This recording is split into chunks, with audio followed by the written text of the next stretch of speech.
One. Hi everyone! I want to make a video for you for this week with your first milestone that is due. Please don't, panic or be like, oh, I've never read a lesson plan before. I promise we'll get through this. I really like it because a milestone basically breaks the lesson plan up into two. Kind of the first half due this week, and then the second half later on, and then you can make any changes, and then the final project is due. And then the whole lesson plan's due at the end all together. So it's kind of nice to break the sections it breaks it up in. So what I want to do is I wanted to kind of share a couple little tips and some awesome resources that I have used before with you to kind of guide you through this process. I know some of you are already teachers, and that's great, and you can gear your lesson plan towards your classroom. I'm a big encourager of whatever we create in our courses that you can use it. We always want that application piece. So feel free to use that currently and apply it towards your grade level. If you're not a teacher yet and you're not sure kind of even where to start with something you're passionate about. Think about maybe a topic you've always loved. To just kind of narrow it in a little bit. Think of a grade level that if you don't know what grade level you might teach in the future, think of one that you really enjoy.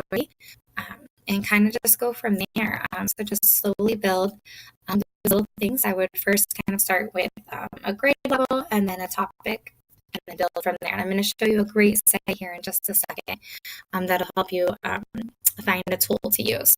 So one of the biggest things and the tips I want to provide you is, so with your Web 2.0 tool, it has to be something that the students are creating and interacting with. So think of creating. So what are they going to create with this tool? So it's not just putting a game on the computer. It's not just researching things, and then they're, say, creating a poster like with an actual poster board in the classroom. So it's not that. We want something that they're actually going to create with the technology tool. There are some really cool poster board sites that students can create a poster on the internet, and then they could share that poster with the computer. So that could be something that they could do. So I'm going to kind of walk you through here. So we have the context, the title, grade, the length, relevant standards, learning outcomes, and resources. And as you'll know, this is only some of the categories. I shared two resources or two templates with you. The one is a lesson template, or they're both a lesson template. The one just has the categories highlighted in yellow that you'll do for this week, and the other one, an amazing colleague, a mentor of mine, shared with me, and it is the same template, but it has a little more kind of just guidance. It has some cool links and just some tips to help you, guide you through your lesson plan. So I recommend using both of those to help. So when you do choose your Web 2.0 tool, that's going to go under resources. And then in the second milestone, you'll talk more about the procedures and what the students will actually do with it. But this will just give you an idea of what tool you're going to use, and then your outcomes will show me how they'll use it. So I'm going to talk to you real quick about our outcomes. The learning outcomes are verbs chosen, and you have to rate them out so they're memorable. So, you have the normal students will be able to, and then you can describe what they're going to do and then how that will be measured. I really love this resource. It's from, there's an article from the University of Arkansas that I shared with you, and that's a great article. If you've ever written learning outcomes before, I highly recommend you looking at it. And this is a great chart. So here's our Bloom's level, going from remembering all the way to creating. Every one of you should have a creating outcome, since students will be creating something with your Web 2.0 tool. So here are some keywords you can use, and here are examples of learning objectives. So this is a great resource to use. So just think, okay, what's my verb I'm using? What are the students doing? And how am I going to measure it? So kind of think of those three things. All right, now I'm going to go into 4 quick sites for you, 3 tools actually. But so the first one is, and I share these in the too, is some Web 2.0 tools. I really like this because it's broken up by subject. And now I will kind of give the little disclaimer. There are some tools in here that the students are actually creating something, so just be careful when you're looking at a tool. Just think, okay, what are students creating with this? And if they're not, then just go back and start your search over. So like I said, make sure you have your grade level and a topic, and then you can kind of narrow it from here. But this is an awesome site. I mean, there's so many. I mean, I think the hardest part really is thinking of the Web 2.0 tool you're going to use from there and narrowing it down. So like I said, it's a math and second receiver, phys ed. If you're going to be a phys ed teacher, and music, there's some really cool things with music. So like I said, this is a great site to kind of, if you're not sure where to start, this would be a good one to start with, to kind of narrow down your tool. This is the fun one. It's called Zimmer Twins. Oops, on my homepage. I'll get around with it. I use this one for students, especially with getting them with and telling a story. I taught second grade for quite a bit, for 4 years, before I taught third, and then but second grade I taught the most for how many years.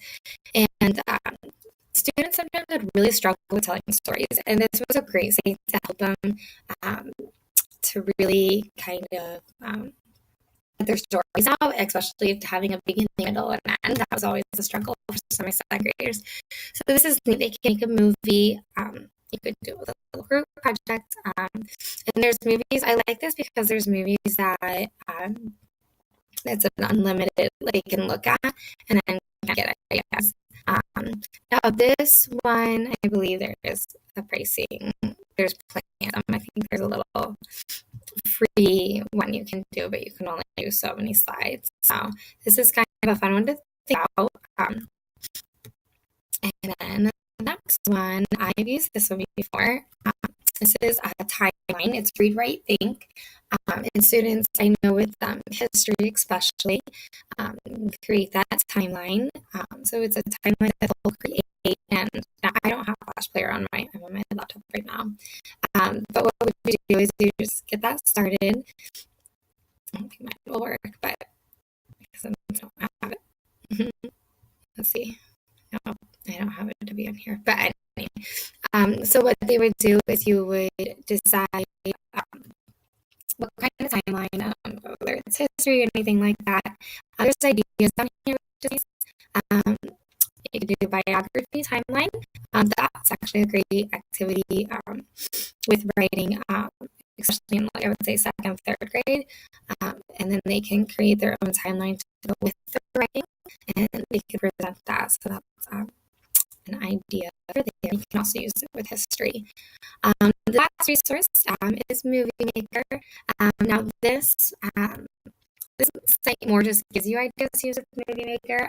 It's in Windows. I know at least my school had, we had Windows Movie Maker. I actually did a really cool project in third grade. We watched, I don't know if you know the American Girls, but Kit Kittredge. It was all based back in like the 1950s, and she was just a little girl trying to create a newspaper. She wanted to be a writer, and it kind of went through. It was great. We actually watched the movie. I did a whole big, I think we spent maybe 6 to 8 weeks on the unit. But at the end, the students got to create, we did a whole class newspaper online. And some of them used movie makers, and I had digital cameras, and I think I had 3 to 4 minutes that you could create with that movie, or you could video 3 to 4 minutes at a time. And students would do interviews. Some of them just had a little footage of something, or a little video that was going along with their topic. So they used the movie maker for that, and then we did a whole big newspaper at the end. So those are just some ideas. So I hope this helps, and just let me know if you have any questions, and just take it one step at a time. Thanks.